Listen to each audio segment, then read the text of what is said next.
Seigneur soit avec vous. Évangile de Jésus-Christ selon saint Luc. En ce temps-là, Jésus disait à ses disciples: « Sois sans crainte, petit troupeau. Votre Père a trouvé bon de vous donner le royaume. Restez en tenue de service, votre ceinture autour des reins et vos lampes allumées. Soyez comme des gens qui attendent leur maître à son retour des noces, pour lui ouvrir dès qu'il arrivera et frappera à la porte. Heureux ces serviteurs que le maître à son arrivée trouvera en train de veiller. Amen, je vous le dis, c'est lui qui, la ceinture autour des reins, les fera mettre à table et passera pour les servir. S'il revient vers minuit ou vers 3 heures du matin et qu'il les trouve ainsi, heureux sont-ils. Vous le savez bien, si le maître de maison avait su à quelle heure le voleur viendrait, il n'aurait pas laissé percer le mur de sa maison. Vous aussi, tenez-vous prêts. C'est à l'heure où vous n'y penserez pas que le Fils de l'homme viendra. La parole de Dieu. Louange à toi, Seigneur Jésus. Sans doute avez-vous remarqué que la première lecture et également la seconde lecture sont des relectures, excusez-moi de la répétition, mais sont des relectures de la marche du peuple de Dieu tout au long de son histoire. Dans la première lecture, on fait allusion à la sortie d'Égypte en disant « La nuit de la délivrance pascale avait été connue d'avance par nos pères ». Alors c'est une relecture, donc on imagine que on savait déjà ce que Dieu allait faire.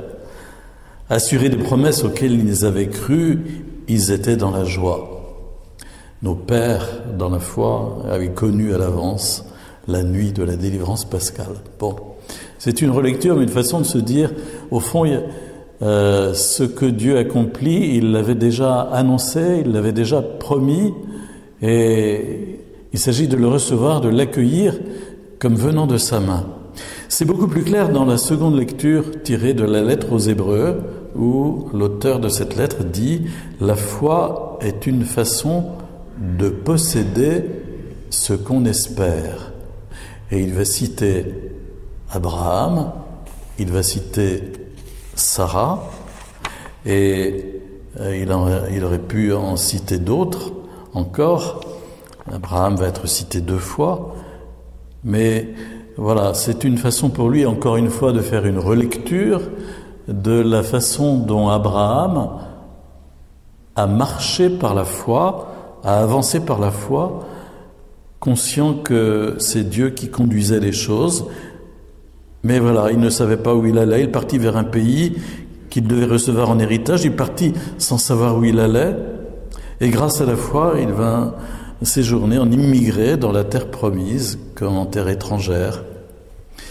Une façon de relecture, de relire ce que Dieu nous a donné de vivre, et une façon aussi de nous dire, quant à demain, voilà, Dieu va guider les choses, et je l'accueille par la foi, déjà.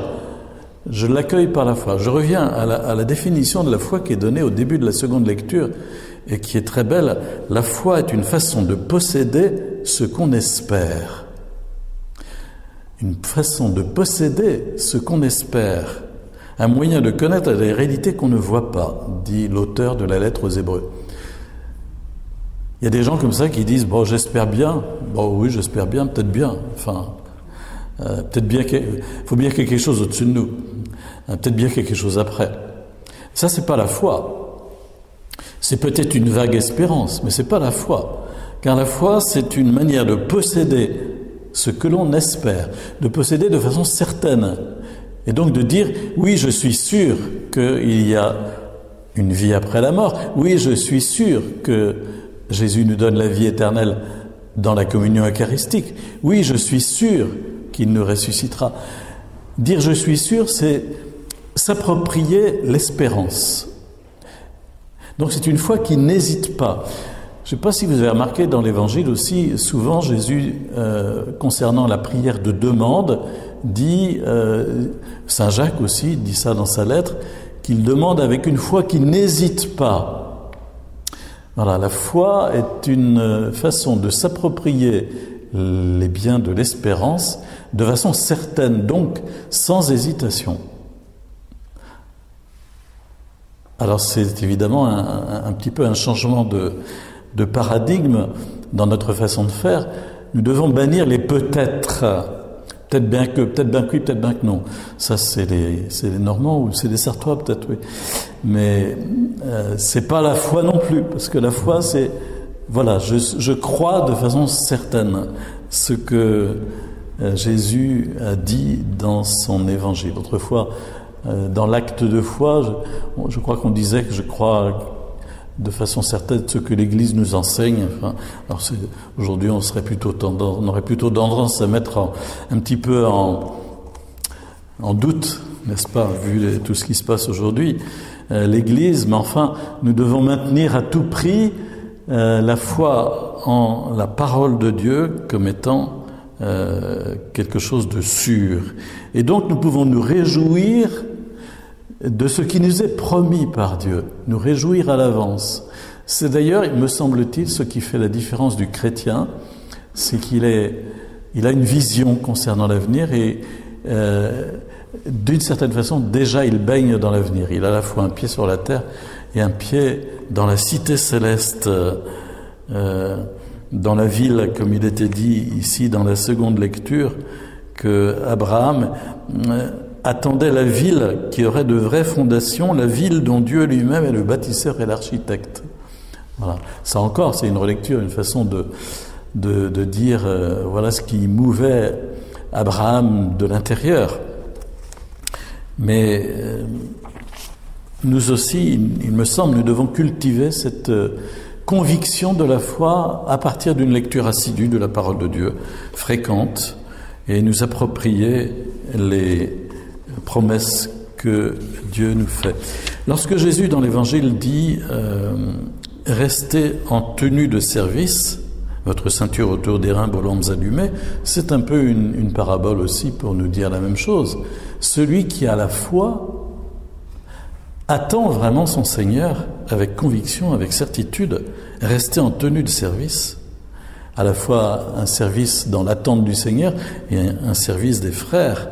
Restez en tenue de service, votre ceinture autour des reins, vos lampes allumées, soyez comme des gens qui attendent leur maître à son retour des noces pour qu'il lui ouvrir dès qu'il arrivera et frappera à la porte.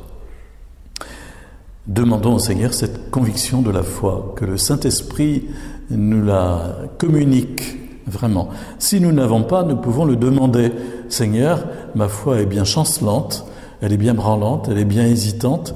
J'ai besoin que tu me fortifies dans ma foi et d'avoir des convictions de foi concernant ta parole et tes promesses. Et j'ai besoin de me les approprier. Accorde-moi, Seigneur, cette qualité de foi que tu attends de moi.